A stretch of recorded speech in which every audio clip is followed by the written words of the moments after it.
Hoje nós vamos dar continuidade no que nós iniciamos já há algumas semanas. Hoje eu vou trabalhar no versículo 19 ao versículo 26. Na semana passada eu comecei do versículo 12 ao 18 e eu disse para vocês que a passagem do 12 até o versículo 26 é uma passagem onde Paulo fala da sua alegria, do motivo da sua alegria, do porquê que ele fala que ele está alegre, do porquê que ele regozija, do porquê que ele tem gozo na presença do Senhor. E na semana que passou, nós pudemos ali aprender com ele, que através do trabalho, da obra realizado, ele se alegra, e agora aqui ele continua nessa passagem agora também, falando dessa alegria. Vamos ler comigo então, Filipenses capítulo 1, do 19 ao 26, e diz assim: porque sei que disto me resultará salvação, pela vossa oração e pelo socorro do Espírito de Jesus Cristo, segundo a minha intensa expectação e esperança de que em nada serei confundido ou também envergonhado. Antes, com toda a confiança, também pode usar a palavra coragem aqui, Cristo será, tanto agora como sempre, engrandecido no meu corpo pela vida, seja pela morte. Porque para mim o viver é Cristo e o morrer é lucro ou ganho.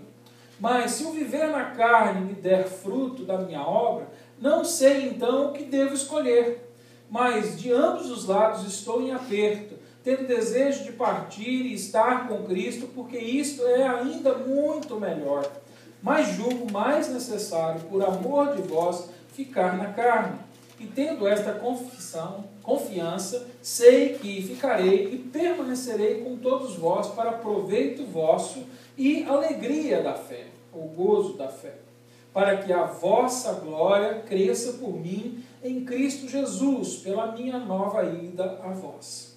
Amém, Pai. Essa é a Tua palavra, Senhor, em nome de Jesus, neste momento, mais uma vez, vamos diante de Ti em oração, Senhor, pedindo agora que o Teu Espírito Santo tenha liberdade de ministrar nos nossos corações, nas nossas mentes, no nosso meio, Senhor, Pai querido. Que a Tua palavra fale conosco e que Teu Espírito venha, Senhor, nos convencer daquilo que nós precisamos, Deus Pai.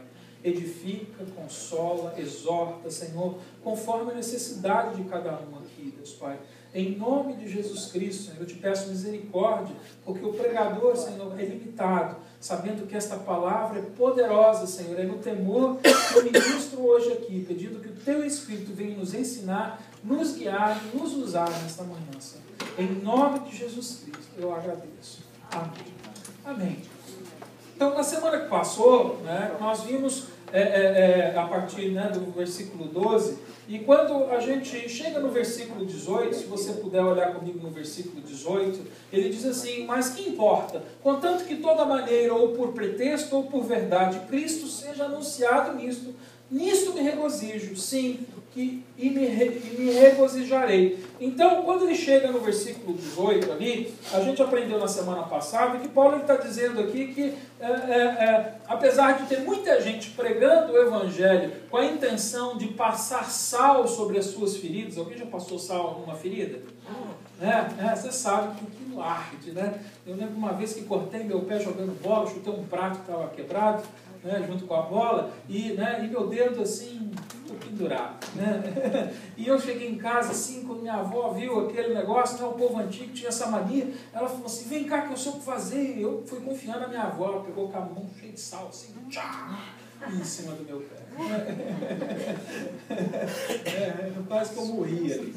Mas aqui é o que Paulo está dizendo, que tem gente que estava pregando o Evangelho como se quisesse passar sal sobre as suas feridas, Ou seja, tinha gente que estava pregando na intenção de tentar colocá-lo para baixo, porque Paulo, a gente aprendeu aqui que ele estava preso, ele estava sofrendo, ele tinha sido acusado falsamente, e tinha gente que não gostava de Paulo dentro da igreja, que aproveitou a oportunidade para falar: agora eu vou pregar, tá vendo? Paulo está preso, deve ser porque ele está com pecado, tá vendo? Não te avisei que aquele homem não prestava, Tinha gente contra Paulo, mas ele diz aqui, então, que desde que a palavra seja pregada, ele não se importa, e isso não atingia ele. Então, por que Paulo chega a essa conclusão? Por que Paulo é capaz de de dizer que o mais importante não é o fato dele estar sendo atingido injustamente, dele estar sendo preso injustamente. O mais importante era o fato da palavra estar sendo pregada, porque Paulo tinha uma intensa paixão, um intenso amor por Jesus Cristo.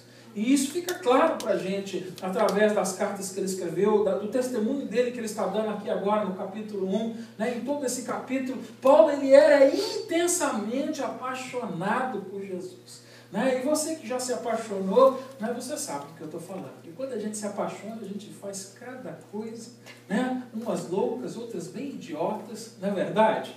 Né? Eu estava hoje dando aula para os jovens e a gente entrou nesse assunto e falou, né? E eu perguntei para eles, alguém de vocês já se apaixonou? Aí eles olharam assim, pastor, mas eu sou nova ainda, eu estou no 6th grade, né? Ainda não aconteceu isso na minha vida, né? Eu falei, não, eu só estou perguntando, porque eu contei para eles, eu me apaixonei quando eu tinha uns 8 ou 9 anos de idade, eu tinha uma babysitter, né? Ela tinha uns 20 e poucos anos de idade e eu fiquei apaixonado, né? Quando eu era menino. Né? E eu ficava, sabia que não tinha futuro nenhum aqui. Né? Era uma mulher que eu era um menininho. Mas eu me apaixonei por ela, né? Quando ela estava, né, cuidando de mim. E eu contei para eles. E eu ia assim, quando ela ia embora, eu ia para o meu quarto. Eu escrevia cartas de amores. E eu ficava assim, um dia eu vou entregar para ela. Né? Nunca entreguei nenhum. Né? Eu passava num lugar assim, se eu vi uma flor, vou comprar aquela flor para dar para ela. Né? Eu não tinha dinheiro para comprar. Mas, ou seja, então, né, a gente é capaz, né, quando está apaixonado, de fazer coisas loucas, né, de viver aquilo de uma maneira, às vezes, até irracional. Não é o caso de Paulo, mas Paulo, né, um homem maduro, um homem já crescido, firme na fé, edificado, né, no conhecimento de Jesus, ele tinha uma paixão por Deus, mas uma paixão sadia. E a paixão dele levava sempre a buscar aquilo que era melhor pelo objeto da sua paixão. Aquilo que era melhor para Jesus Cristo. As suas atitudes agora nessa passagem aqui que nós vamos ver, ela vai mostrar isso muito para a gente, que Paulo ele estava interessado de mostrar o seu amor por Jesus, de mostrar a sua paixão por Jesus de maneira prática, com atitudes práticas. E ele então aqui desafia, né, a própria vida dele e aos filipenses que recebem essa carta a pensar no futuro. Algum tempo atrás eu ouvi uma história interessante, né? Estava lendo sobre grandes líderes, né? A personalidade dos grandes líderes, de pessoas de liderança, né? O que estava por trás da vida de muitos líderes. E eu estava lendo sobre um homem que foi o primeiro-ministro da Inglaterra. O nome dele era Gladstone. Não sei se você já ouviu falar dele. E a história ela contava que um dia um rapaz jovem, né, um inglês, né, que estava entrando na universidade, ele teve a oportunidade de estar diante, né, desse primeiro-ministro, e ele, quando foi diante dele, falou assim, olha, eu quero contar para você, eu gostaria que o senhor me ouvisse, que eu quero contar para você qual é o meu plano de vida, qual é o meu plano para o futuro. E ele falou, olha, eu agora vou entrar para a faculdade de Direito, eu quero fazer Direito. E aí o Gladstone falou para ele, e aí, e depois disso? Ele falou, não, depois disso eu quero fazer parte, né, dos partidos políticos, que lá na Inglaterra chama, né, The Bar, né? Eu quero fazer parte de um partido. E daí? Né? O que você vai fazer com isso? Bom, depois disso eu quero participar do parlamento, eu quero ser um parlamentar. Ele disse, bom, e aí? Depois disso? Né? Bom, aí eu quero ajudar muito a Inglaterra, eu quero fazer muitas coisas pelo meu país, eu quero ajudar o meu povo aqui na Inglaterra. E falou, e aí depois disso? Bom, depois disso eu quero me aposentar, né? Eu quero me aposentar, ter uma vida tranquila, viver bem. Ele falou, né? Boa coisa. E daí, depois disso? Ele falou, depois disso eu vou morrer. Né? Aí Gladstone olhou assim para ele e falou, e depois disso? Aí o rapaz parou. Pensou um tempo e falou, não pensei em nada, né? Depois da morte não tenho plano nenhum. Gladstone olhou para ele e falou assim, tolo, vai para casa e repensa toda a sua vida novamente. Você ainda não tem plano para o seu futuro. Gladstone era um homem que conhecia Deus, era um homem que conhecia Jesus, e ele sabia que a vida não termina na morte. E a minha pergunta hoje é assim, qual é o teu plano? Qual o plano que você tem para o futuro? Né? Será que o seu plano é passar alguns anos aqui na América, construir alguma coisa aqui ou em outro lugar, no seu país, e depois descansar e passar a velhice? Será que o teu plano para o futuro para aí? Será que é assim que, como crentes, nós estamos agindo? Será que nós não estamos agindo exatamente como uma pessoa que não conhece Jesus? Fazendo somente planos para esse tempo, para agora, e não pensando no que vem além? Porque quando nós temos um plano, o plano dita as nossas ações. Quando você se propõe a fazer alguma coisa, ou ter uma profissão, ou a construir alguma coisa, né, o teu plano vai te levar a um ciclo de ação. E a minha pergunta é, tem alguém aqui querendo ir para o céu?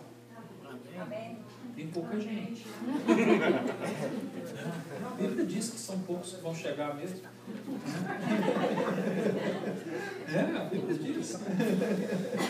Tem gente querendo ir para o céu aqui. Amém. Aleluia. A minha pergunta é, qual é o seu plano?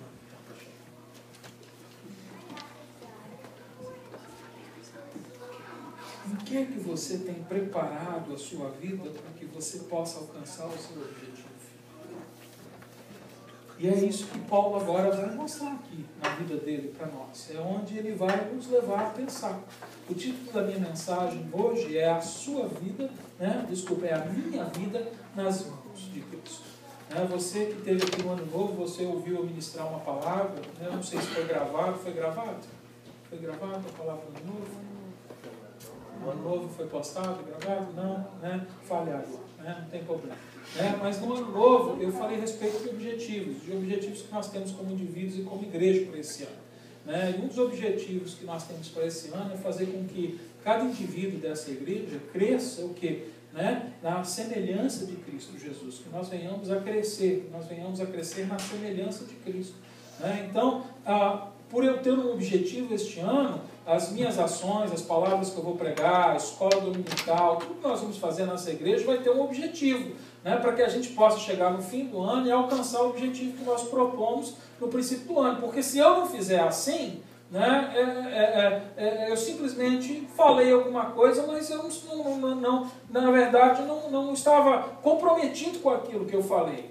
Então é por isso que durante este ano o nosso objetivo aqui é fazer com que cada crente cresça individualmente, porque nós aprendemos que crescendo individualmente também a igreja vai crescer coletivamente, numericamente. O nosso objetivo não é aumentar o número de pessoas neste lugar, o nosso objetivo é de fazer as pessoas que estão nesse lugar serem mais semelhantes a Jesus Cristo. Amém. Então, com essa mentalidade, hoje eu trago essa mensagem, a minha vida nas mãos de Cristo. Então, nessa primeira parte agora do versículo 19 até o versículo 20, aqui agora Paulo ele vai mostrar que Cristo pode e precisa ser engrandecido através da minha vida. E ele diz assim, porque isto me resultará em salvação. A primeira frase que ele diz, continuando aquilo que ele havia dito anteriormente, ou seja, quando ele fala da alegria de estar em Cristo, da alegria da perseguição, de apesar de estar preso, aquilo era alegria para ele, porque aquilo estava sendo motivo para que outros irmãos conhecessem Jesus, para que outros irmãos criassem coragem, fossem levar a mensagem de Jesus. Então agora ele entende que tudo isso está acontecendo e vai resultar em salvação. Olha onde estava o plano dele para o futuro. Ele entendendo onde estava o plano dele, futuro, onde ele queria chegar, ele não se importava com o que estava acontecendo. Ele não estava atingido pelas circunstâncias do momento, pelas circunstâncias daquele tempo da vida dele. Por quê? Porque ele tinha um plano de ação e ele sabia que aquilo que estava acontecendo com ele fazia parte do plano futuro, para que ele alcançasse o objetivo final. E aqui ele diz a salvação.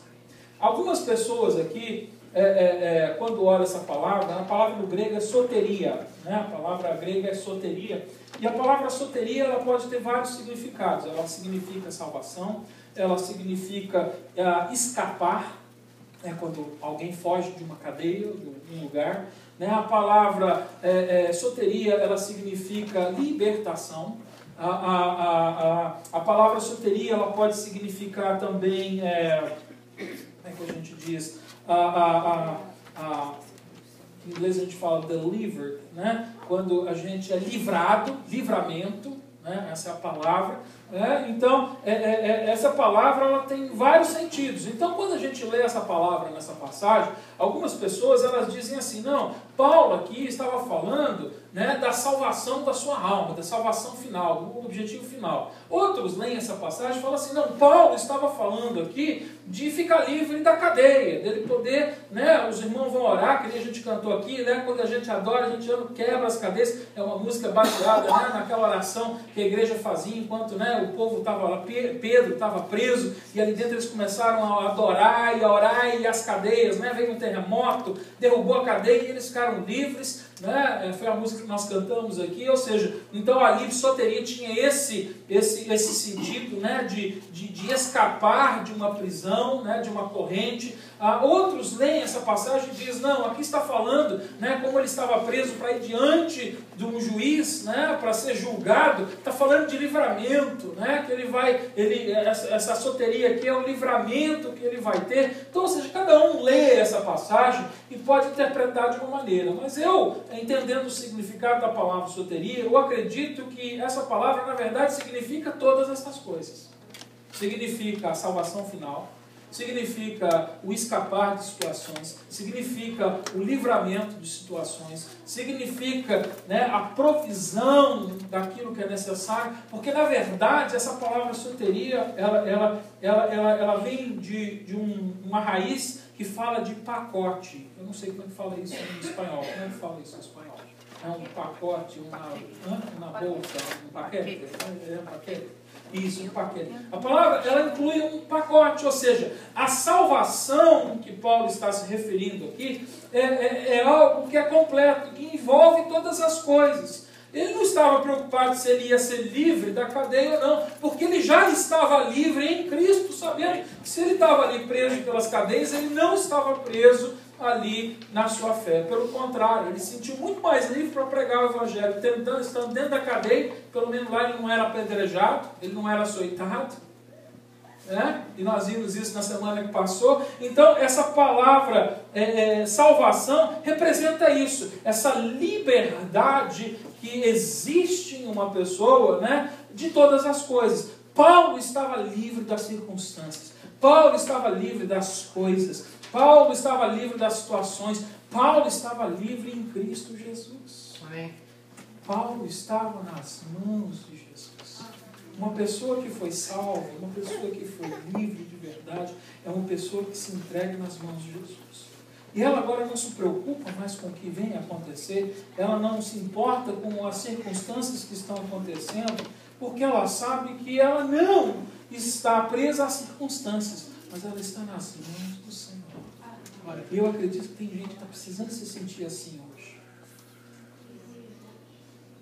Às vezes a gente tem situações que fogem do nosso controle, que fogem da nossa habilidade de ação, que fogem da habilidade dos nossos recursos.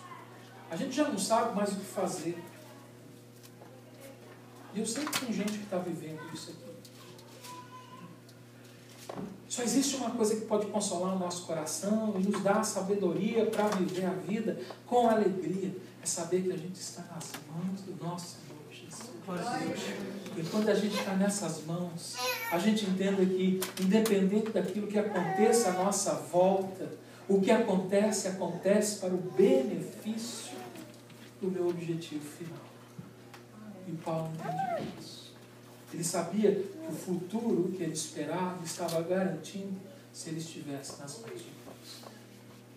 Coloca a tua vida, os teus problemas, as tuas dificuldades nas mãos de Jesus. Se entregue nas mãos dele, porque a palavra de Deus, como eu disse na semana que passou, diz que quando a gente está com Cristo, né, Ele coopera para o nosso bem. Quando a gente ama a Cristo, Ele coopera em tudo que acontece conosco para o nosso benefício, para que a gente possa alcançar o nosso fim. Mas precisa ver.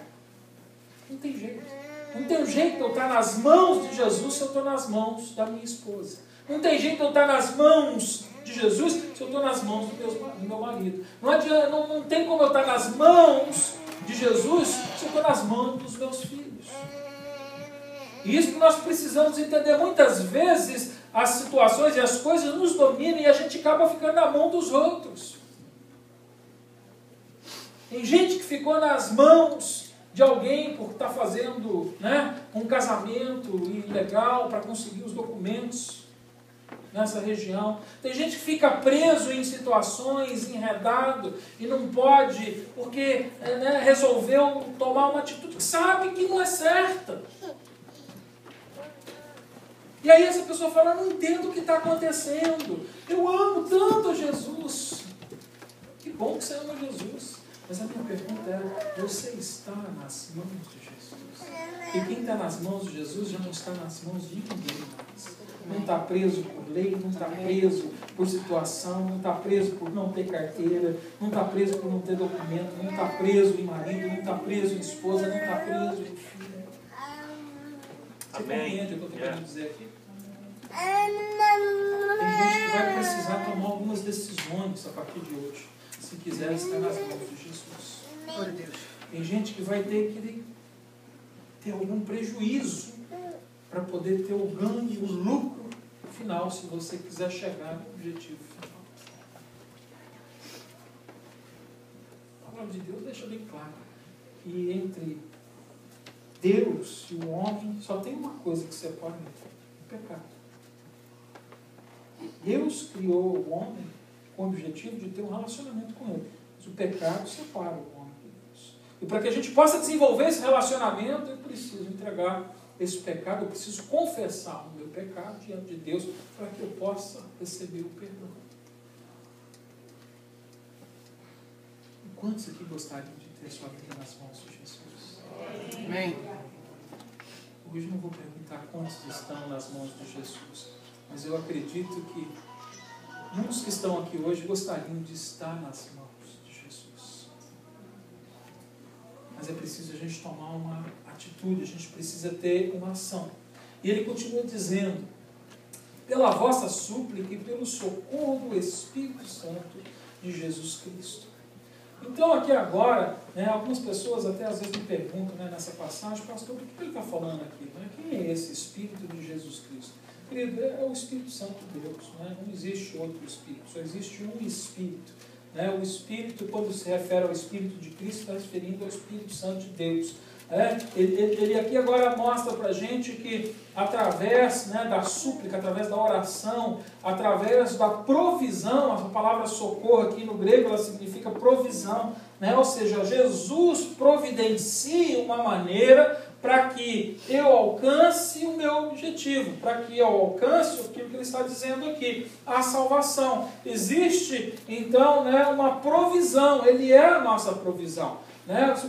Essa passagem aqui, ela está baseada numa passagem do livro de Jó. Né? Jó, no capítulo 13, versículo 16, ele diz assim: também isso será para a minha salvação, pois o homem sem Deus não pode vir diante dele. Né? Ali no capítulo 12 e no capítulo 13, Jó estava conversando ali com um dos amigos que ele tinha, e nessa conversa ali, né, uma conversa meio dura que estava acontecendo, Jó ele reconhece que não tem jeito, apesar das circunstâncias, apesar de tudo que estava acontecendo, ele entendia que só tinha um jeito dele ser livre, né? Livre através de Deus prover aquilo que ele precisava, aquilo que era necessário. Então, quando Paulo usa essa frase aqui, né, no versículo 19, na verdade, Paulo, por ser um homem que conhecia muito o Velho Testamento, ele está fazendo, na verdade, aqui um apanhado daquilo que está lá no livro de Jó. Então, ele usa aquilo que ele aprendeu lá com Jó, que estava vivendo um momento muito difícil, Paulo agora também vivendo muito difícil, e ele entende, ele fala, né, eu estou tranquilo, porque pode estar acontecendo tudo isso, mas tudo isso vai resultar na minha salvação. Por quê? Porque o Espírito de Cristo é aquele que provê as minhas necessidades. Né? Abre comigo em 1 João, capítulo 2, versículo 27. Primeira carta de João, não é o Evangelho de João, é a primeira carta, está antes do Apocalipse, antes de Revelação. Né? Tem ali a primeira, segunda e terceira carta de João, é a primeira, capítulo 2, versículo 27. E aqui, Jesus, quando ele ascende aos céus, ele deixa o Espírito Santo para continuar a obra que ele iniciou aqui. Então, agora, nós não ficamos sem, né, o contínuo da obra. O Espírito Santo, ele veio para dar continuidade na obra que Jesus iniciou, e a palavra de Deus anuncia para a gente que o Espírito Santo está para o quê? Né? Evidenciar, para, né, destacar a vida de Jesus nas nossas vidas. Então, como eu quero deixar isso claro aqui, que esse Espírito é o Espírito Santo. E em 1 João 2,27 diz assim: e quanto a vós, a unção que dele recebestes fica em vós. E não tendes necessidade que alguém vos ensine, mas como a sua unção vos ensina a respeito de todas as coisas, e é verdadeira, e não é mentira, como vos ensinou ela, assim nele permanecei. Ele está falando de Jesus Cristo aqui. E você vê que aqui ele está falando de Jesus, mas está falando do Espírito Santo de Deus ao mesmo tempo. Né? A unção é o Espírito Santo de Deus. Então ele deixa o Espírito Santo na nossa vida, ele provê para que a gente possa conhecer a verdade, para que a gente possa ser ensinado naquilo que nós necessitamos. Aqui algumas pessoas até dizem: tá vendo, a gente não precisa de pastor. Tem igreja que diz que não precisa de pastor porque é o Espírito Santo que ensina, então não precisa ter pastor. Mas se for lá em Efésios diz que os pastores foram dados para que ajudem os crentes a crescer. O pastor, ele ensina a palavra de Deus. Mas ele ensinando a palavra de Deus, o objetivo dele é fazer com que o Espírito Santo se mova na sua vida para que você aprenda dele. Porque ele tem essa função de ensino nas nossas vidas. Jesus foi, mas ele proveu para que a gente continue no caminho com ele. Porque senão não seria possível continuar caminhando com Jesus. Não seria possível que a minha mão estivesse, que a minha vida estivesse o quê? Nas mãos de Jesus. Se você quiser abrir agora comigo no Evangelho de João, agora é diferente, o Evangelho de João, capítulo 16, ali do versículo 8 até o versículo 11, nós vamos ver algo a mais a respeito do Espírito Santo de Deus. Se você prestar atenção, no que eu tenho ensinado desde a última semana, você vê que eu também estou ensinando, agora a igreja a respeito do ministério do Espírito Santo no meio da igreja. Na semana passada nós vimos que a função principal do Espírito Santo de Deus, depois que Jesus ascendeu, onde ele fala ali em Atos capítulo 1, versículo 8, era que nos ajudasse para que nós nos tornássemos o quê? Testemunhas vivas do Evangelho. Então agora a gente está aprendendo aqui outra função que nós aprendemos, outro ministério do Espírito Santo de Deus, é que o Espírito Santo é aquele que nos ensina a respeito das coisas, a respeito da verdade, e nos ensina a discernir aquilo que é mentira também. Agora em João 16, 8 diz assim: e quando ele vier, convencerá o mundo do pecado, da justiça e do juízo. Do pecado, porque não creem em mim. Da justiça, porque vou para o meu Pai e não me vereis mais. E do juízo, porque o príncipe deste mundo já está julgado. Ou seja, agora o Espírito Santo tem um outro ministério, o de convencer. E muitas vezes a gente quer fazer o ministério do Espírito Santo. A gente começa a pregar o Evangelho para as pessoas e tenta convencer aquela pessoa de tudo é jeito a respeito do Evangelho. Quer dizer para você que você não foi chamado para convencer ninguém. Você foi chamado para ministrar uma palavra. Quem convence é o Espírito. Quando a gente começa a querer convencer os outros, a gente entra em briga. Não tem. A gente acaba desfazendo o trabalho que a gente iniciou.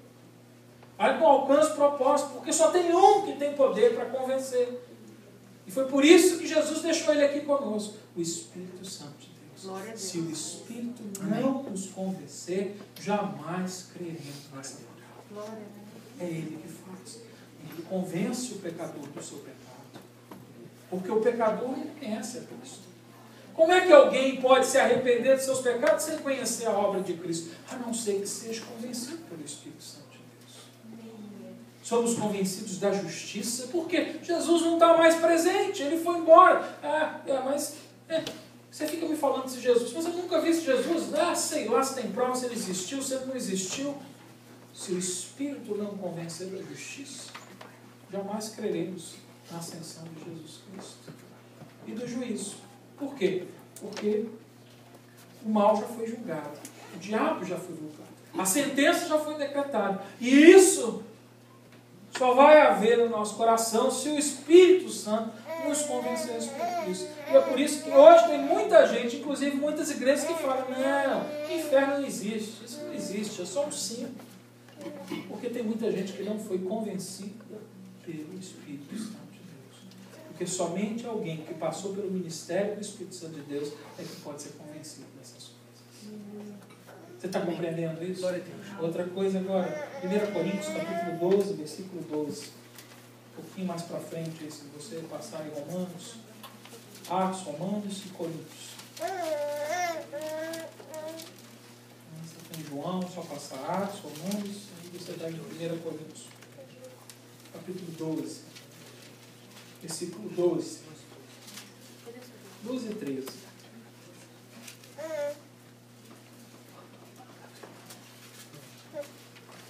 Porque assim como o corpo é um e tem muitos membros, todos os membros do corpo, embora muitos, foram um só corpo, assim também é Cristo.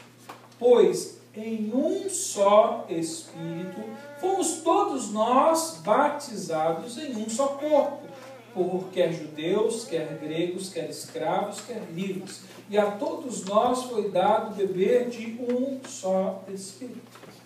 Eu tenho certeza que muitos de vocês já ouviram falar, em vários lugares: não, você só é batizado no Espírito Santo no dia que você falar em línguas estranhas. Bom, eu desafio quem disse isso, porque a palavra que está me dizendo que eu sou batizado no Espírito Santo no momento em que eu sou inserido no corpo.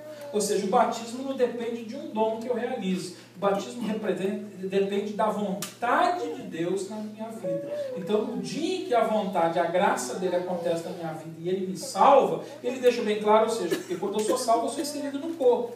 O dia em que eu sou inserido no corpo, eu sou o quê? Batizado no Espírito Santo. É o que está escrito aqui. Porque só há um batismo e um único Espírito. Se tem gente que está sendo batizada depois, então não é o Espírito Santo de Deus, porque aí tem dois, porque a palavra diz que só tem um. Aí a gente tem que perguntar que Espírito é esse que está fazendo isso. Porque a Bíblia diz que o Espírito Santo batiza quando o homem é inserido no corpo de Cristo.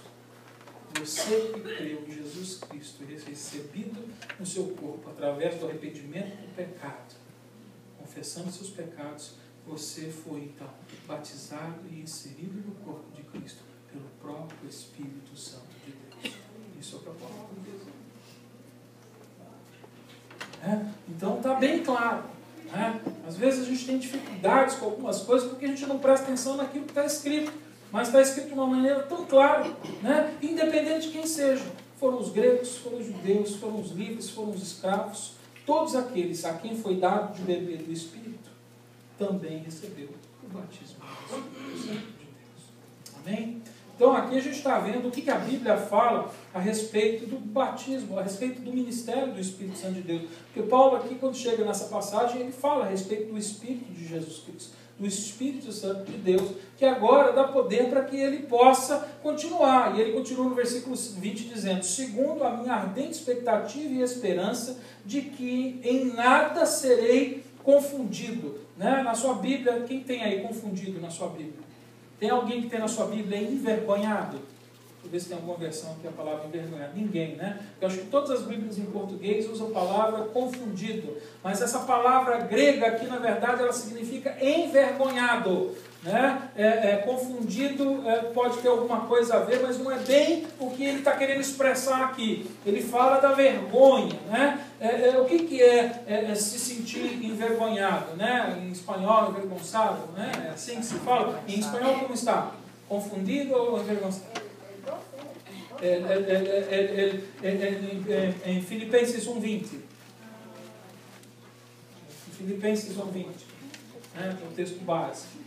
Eu não sei como é que está em espanhol. Em inglês está ashamed. Se alguém tiver a Bíblia em inglês, está lá a palavra ashamed. né? Envergonhado. Avergonçado, envergonhado. Isso, muito bem. Né? Em português está confundido, não há a melhor palavra. E a gente precisa entender isso aqui. Então ele está dizendo que quem espera, quem tem expectativa em Jesus, né? Tem alguém com expectativa em Jesus aqui? Amém. Né? Quem tem confiança em Jesus? Tem gente com confiança em Jesus aqui? Amém. Ele está dizendo aqui que quem tem sua confiança nele, quem tem expectativa, quem espera nele, em nada vai ser o quê? Envergonhado. Né? Lembra o que as pessoas estavam tentando fazer com Paulo? Né? No versículo 18, estavam tentando envergonhar Paulo. Estavam pregando o Evangelho para fazer ele passar vergonha. Ele está dizendo aqui, essas coisas que são para salvação. Porque quem com Cristo está, não fica envergonhado. Por pior que seja a minha situação, por maior que seja a defamação. Amém. Não há vergonha para quem está em Cristo. Porque não pode ser, aí agora eu concordo com a Bíblia em português, eu não posso ser confundido. Amém. Porque essa palavra ela significa essas coisas, confundido, envergonhado. Né? O que é estar envergonhado? Né? Quando a gente se envergonha, quando a gente falha numa coisa, né, em que havia uma expectativa de outras pessoas. Né? Semana passada a gente viu aqui, né, a minha filha cantando aqui na frente. Né? Estava lá, né, as duas meninas aqui cantando, e elas, né, olhando para baixo, assim, né, com vergonha, porque elas estavam com medo de fazer aquilo e não alcançar, né, a expectativa que se cria. Né? Então, a pessoa se envergonha. A gente se envergonha também quando a gente faz uma coisa errada, quando a gente sabe que a gente fez uma coisa errada e as pessoas viram que a gente fez uma coisa errada, a gente fica com vergonha. Né? Se você já não fica mais com vergonha, aí tem que chamar de sem vergonha. Né? Daí que vem falar, tem muita gente sem vergonha, né? Que faz errado e não tem vergonha nenhuma, né? Que continua tranquilo. Né?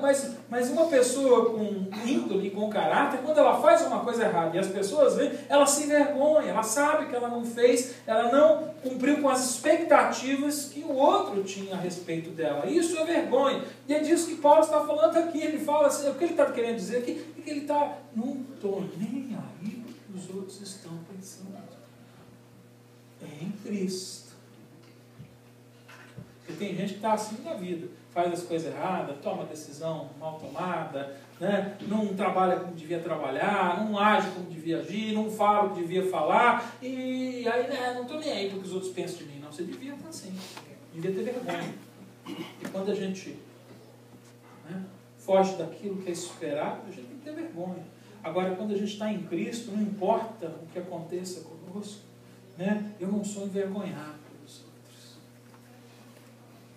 Eu não posso ser envergonhado por aquilo que aconteça. Se alguém me perseguir, se alguém me caluniar, isso não vai ser vergonha para mim. Porque eu estou com Cristo. E aí a minha atitude em relação à pessoa que está fazendo isso é diferente. Em vez de me levar a tentar entrar em guerra e em vingança, vai me levar a amá-lo. Como a palavra diz, ame os seus inimigos. A orar por ela, a desejar o bem, a conversão, a mudança na vida daquela outra pessoa. Deixa eu perguntar, que não é difícil a gente fazer isso? Não é difícil a gente fazer isso?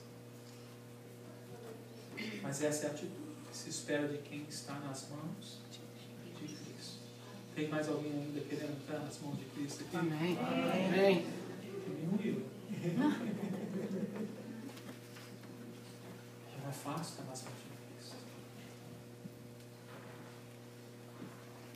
Aí agora a gente chega no ápice, né? Aqui onde agora Paulo ele fala: antes, com toda a ousadia, Cristo será, tanto agora como sempre, engrandecido no meu corpo, seja pela vida, seja pela morte.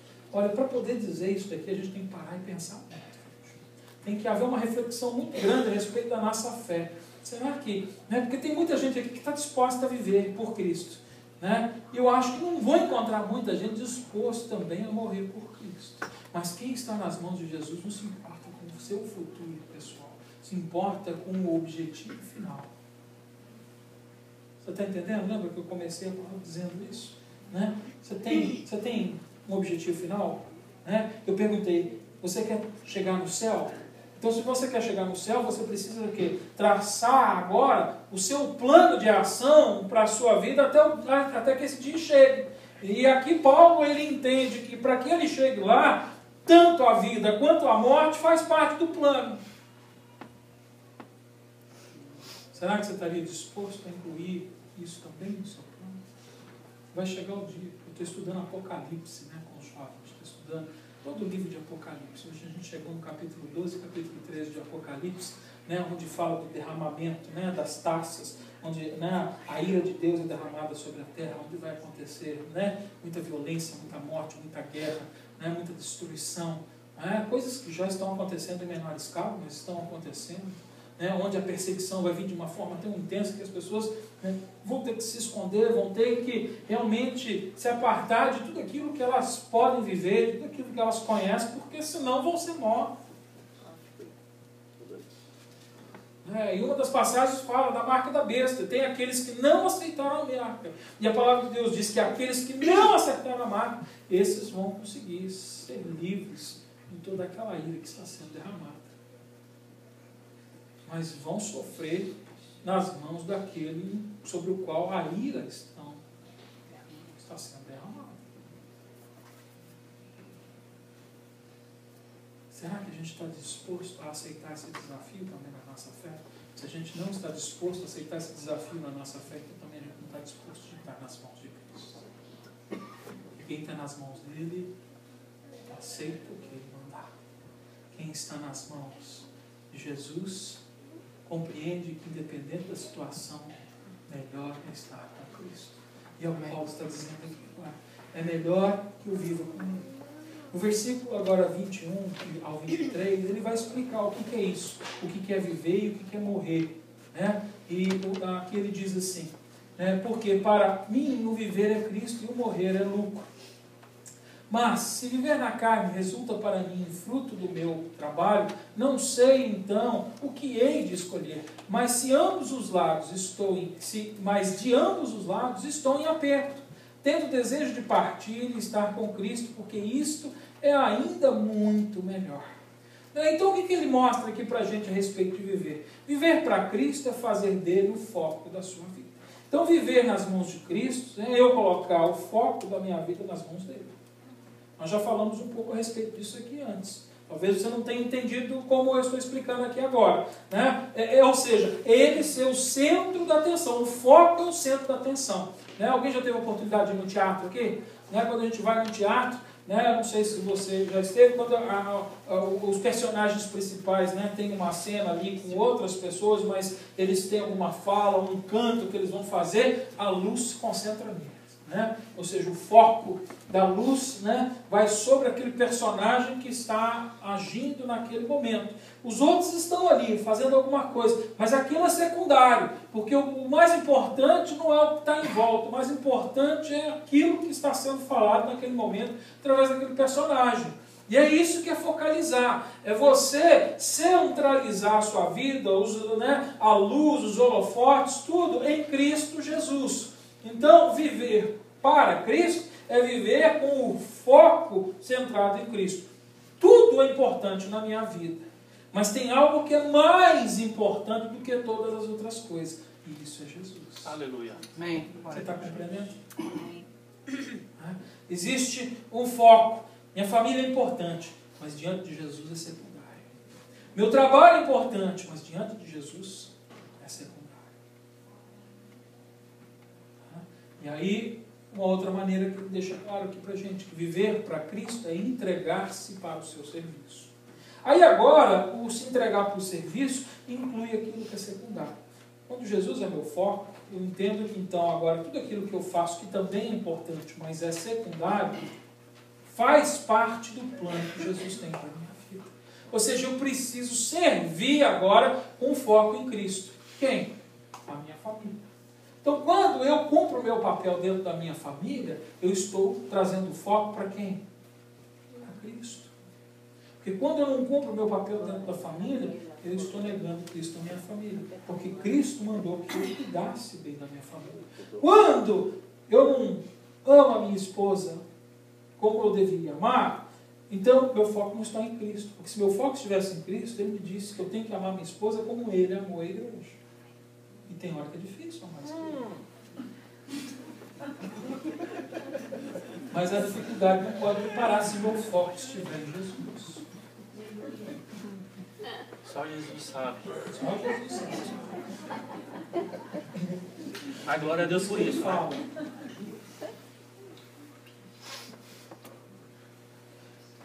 Como esposa, meu foco é ser submissa ao meu marido. E se eu só espero ser submissa ao meu marido quando ele me ama, como Jesus amou a igreja, eu também não estou com foco em Jesus. Porque a palavra de Deus não diz que um é dependente do outro. Eu já ouvi isso também, até aqui dentro da igreja. Não, né, que quando o homem ama a sua esposa como Jesus amou a igreja, ela não tem problema de submeter. Ela sempre vai ter problema de submeter, porque o pecado está em nós. É verdade. Eu vou ter sempre problema de amar minha esposa como Jesus amou minha esposa, porque o pecado é em mim. Mas o meu amor não depende da submissão dela, nem a submissão dela depende do amor que eu disse para ela. O meu amor e a submissão dependem do meu foco. Se o meu foco estiver em Jesus, eu faço. Amém. Porque Ele é o foco e o centro. Glória a Deus. Você está compreendendo isso? Hoje a gente está vivendo um mundo de troca. E a gente não está trocando as coisas com a palavra de Deus. Não, Deus falou que tem que fazer aquilo, então se você fizer, eu faço o que Ele mandou também.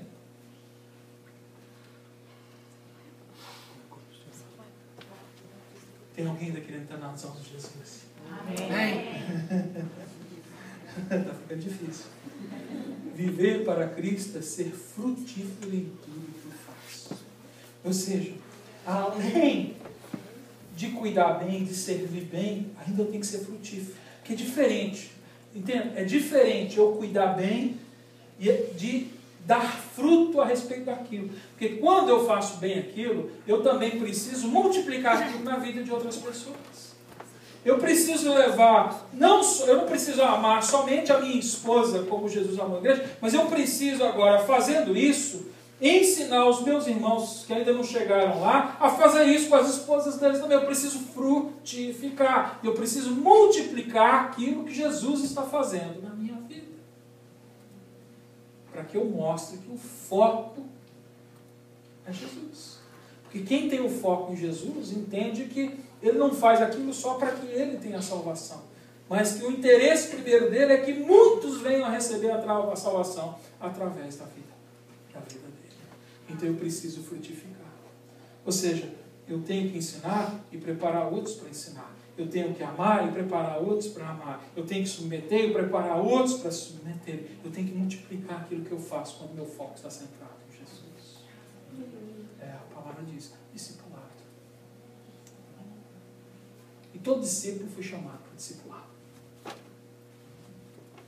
Você está compreendendo o foco? E o que é morrer? Ele fala aqui que viver Cristo é isso. É viver frutificando, se entregando, fazendo a vontade dele. Mas e o morrer? Ele diz que morrer é lucro. Então por que é lucro? Porque quando eu vivo para Cristo, eu já não faço somente aquilo que eu espero. Ou seja, quando eu vivo para Cristo, não interessa mais somente aquilo que eu estou esperando, aquilo que eu estou querendo. E para que eu possa abrir mão daquilo que eu espero, eu preciso morrer. Tem hora que não é fácil, não. Tem hora que é difícil. Em casa a gente paga um preço. A gente não deixa as crianças ter televisão dentro do quarto. Porque a televisão dentro do quarto atrapalha a família. Ela divide a família. Cada um vai ver seu programa, a gente já não passa mais tempo junto e a gente não aprende a dividir o tempo, que a gente tem às vezes de lazer uns com os outros. E já fica aqui a dica para os pais. Se eu fosse você, eu removia as televisões dos quartos para você ganhar a sua família. Então, tem hora que eu tenho uma coisa que eu quero ver, mas meu filho quer ver outro, minha filha quer ver outro, porque agora, antigamente os dois assistiam a mesma coisa, porque era um novinho, era mais fácil. Agora eles cresceram mais, uma menina, outra menina, a minha esposa quer ver outra coisa. Tem hora que a gente precisa sentar e tem que ter uma assembleia ali dentro de casa. Né? Alguém vai ter que abrir mão, né? Porque a gente não quer ver a mesma coisa, para o benefício de toda a família. E para que a gente valorize cada um individualmente, porque você precisa valorizar individualmente cada pessoa dentro do seu lar. Isso é muito importante. Mas hoje os pais acham mais fáceis. Não, sabe uma coisa? Deixa cada um que eu fique em paz. O menino vai lá ver o filhinho dele, o outro vai lá, eles não brigam, a gente fica em paz, eu posso fazer minha comida, eu posso arrumar minha casa, está tranquilo. Você está destruindo a sua família, dividindo a sua família. Você está criando pessoas egoístas dentro do lar, que não sabem compartilhar, dividir e pensar no outro.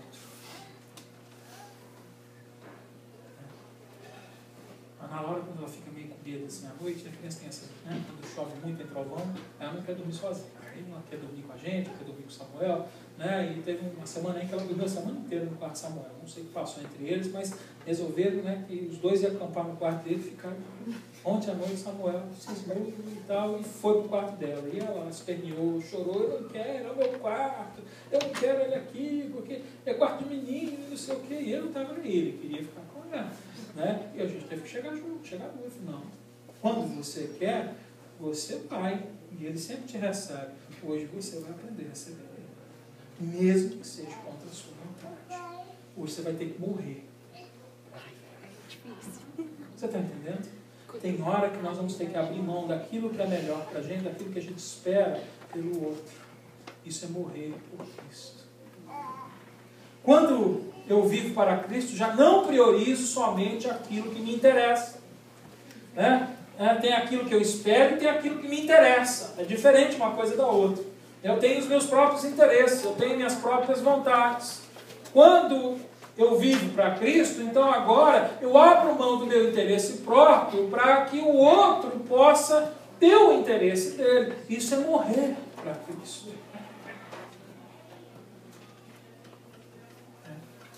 Tem pai que não passeia com os filhos.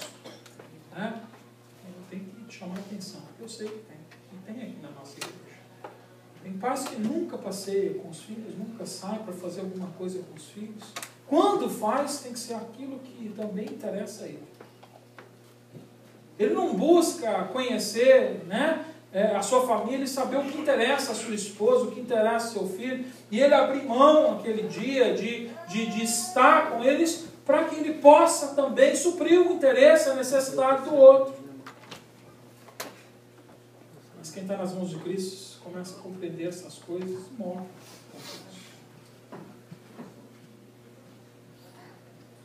Quando eu vivo para Cristo, já não amo somente quando sou amado. Esse é outro problema que nós temos também.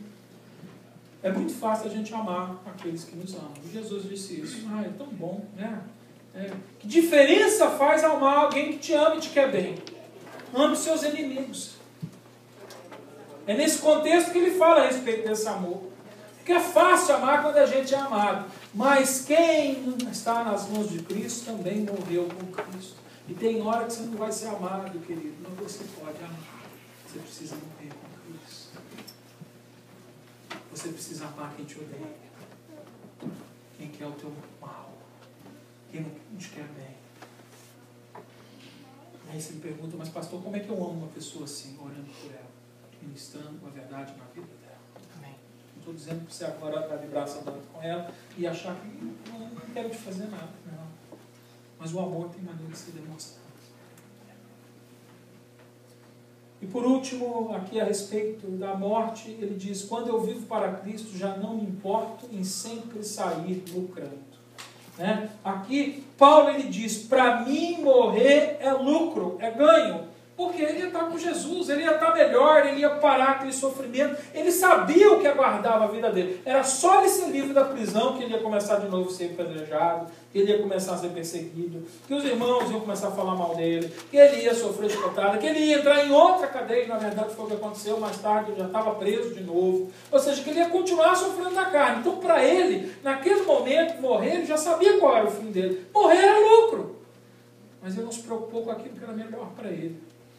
E aí entra agora os versículos seguintes. Ele diz aqui, né? Mas se viver na carne resulta para mim fruto do meu trabalho, não sei então o que hei de escolher. Mas de ambos os lados estou em aperto, tendo desejo de partir para estar com Cristo, porque isto é ainda muito melhor. Todavia, versículo 24, por causa de vós, julgo mais necessário permanecer na carne. Paulo está dizendo aqui, sabe uma coisa? Morrer para mim é muito melhor. Mas é melhor que Deus me deixe vivo por vocês. Por causa da causa do Evangelho. É melhor que eu passe mais um tempo aqui, que eu sofra mais um tempo, que eu viva mais um tempo no meio desse mundo, que jaz no maligno, que me persegue, que não me ama.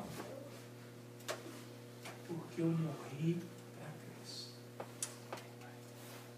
Porque a minha vida está nas mãos de Cristo.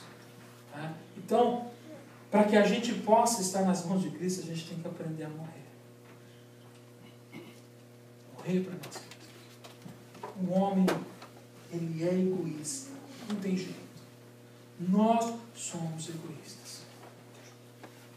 Se eu sentir um pouquinho de poder na minha mão, eu falo, não, quem decide aqui sou eu. Eu que mando. Eu que sou o provedor. Sou eu que sou o homem da casa. Tem que ser do meu jeito. O homem, ele é egoísta. Mas quando ele se entrega nas mãos de Cristo, ele está preparado para morrer para si mesmo, viver para aquilo que é melhor para Cristo. Que é melhor para aqueles que são de Cristo. Para aquilo que é melhor para a sua família. E o versículo 25 e 26 agora conclui dizendo: e tendo esta confiança, sei que ficarei e permanecerei com todos vós para vosso progresso e alegria na fé, para que o motivo de vos gloriardes cresça por mim em Cristo Jesus, pela minha presença convosco. A minha presença de novo convosco. Paulo estava tão confiante a respeito de fazer aquilo que é melhor, que ele sabia que Deus, apesar da ameaça que ele estava enfrentando ali, de ser condenado pelo juiz, que daí a alguns dias ele está diante, e ele podia ali ser morto, mas por saber que era melhor estar com os irmãos ali naquele momento, ele é capaz até de dizer aqui que ele sabia que Deus ia guardar a vida dele para que ele estivesse cumprindo com o seu objetivo. Por quê? Porque seus olhos estavam fitando no futuro que ele aguardava, no futuro de esperança em que ele está. E aqui, quando a gente chega no versículo 26, a gente pode ler para essa palavra e falar, pô, mas Paulo aqui, ele está achando aqui que ele é alguma coisa, porque está falando, pô, motivo de se gloriar, por causa de mim? Não, ele diz assim, por mim e por Cristo. Ou seja, a intenção dele não era que os homens ali o reconhecessem como Paulo, o cara que enfrenta as cadeias, que passa pelas perseguições, que aceita as coisas e continua firme, pregando, com vontade. Não, esse não era o interesse dele. O interesse dele era que Jesus fosse feito grande através do ministério da vida dele, ministrando aos outros. Ou seja, o seu interesse estava totalmente desligado da sua própria vida, ligado no foco, Jesus Cristo. E eu pergunto para os irmãos hoje aqui, tem alguém querendo estar nas mãos de Cristo? Amém. Amém. Eu achei que ia ser mais fraco. Glória a Deus. Vivendo ou morrendo. Tudo seja para que Cristo seja agradecido. Amém.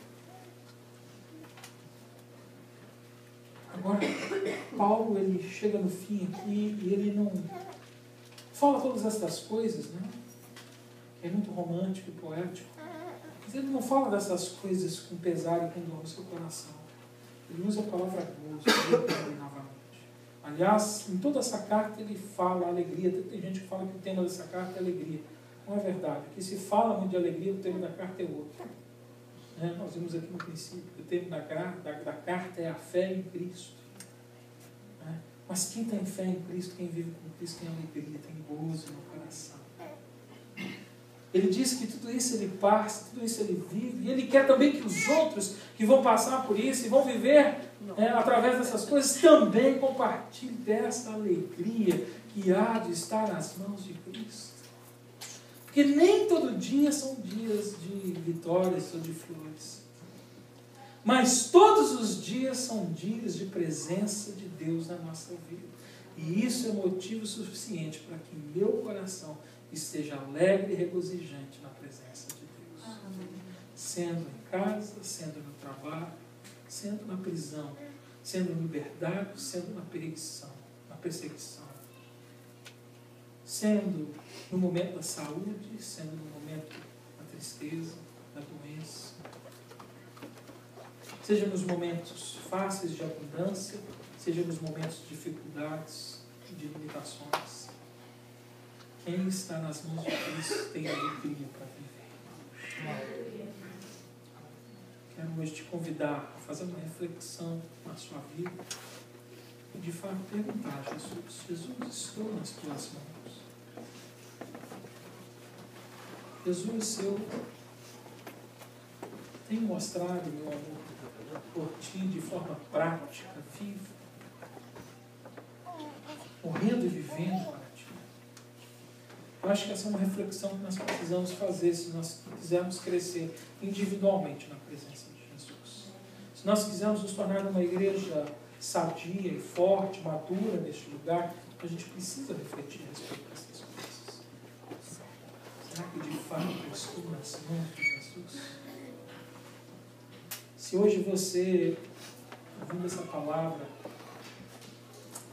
está convencido de que as suas vidas não estão nas mãos de Jesus, talvez esteja preso em outras mãos, às vezes nas suas próprias mãos, sendo convencido pelo Espírito Santo, acredita que precisa arrepender-se dos seus pecados, entregar sua vida nas mãos de Jesus. Eu queria te convidar nesse momento agora a orar e pedir: Jesus, salva-me. Jesus, salva-me. Perdoa os meus pecados. Me leva nas tuas mãos. Dá-me vida abundante, vida de alegria. Haja com a tua provisão. Me sustente no momento das tribulações, das dificuldades. Você que já entregou a sua vida nas mãos de Jesus e tem vivido dificuldades, algumas até eu sei que piores do que essa que Paulo estava vivendo. Eu também quero te convidar a confiar a sua vida nas mãos de Deus. A não ficar mais nas mãos dos problemas e das dificuldades, mas entregar toda a sua ansiedade nas mãos de Jesus, porque Jesus diz: não andeis ansiosos por coisa alguma. Jesus foi o sacrifício perfeito que se entregou na cruz para trazer a provisão para que eu e você tivéssemos vida eterna, vida abundante, liberdade, cura, restauração.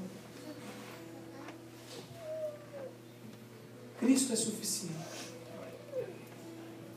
Tem gente dizendo que você precisa de um psicólogo, que você precisa de um guru espiritual. Eu quero dizer para você que a única coisa que você precisa é de Jesus. Porque se você estiver nas mãos de Jesus, independente daquilo que você esteja vivendo, vai haver alegria no teu coração e força para vencer as dificuldades, porque a vitória vai chegar. O seu futuro está garantido.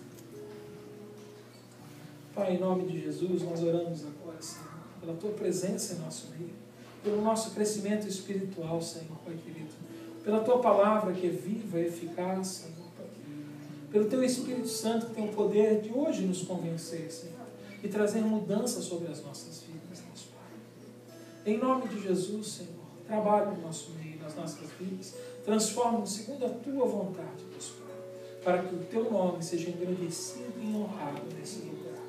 Seja para ti, Senhor, o nosso culto hoje, para a honra, glória e louvor do teu nome. Em nome de Jesus Cristo. Amém.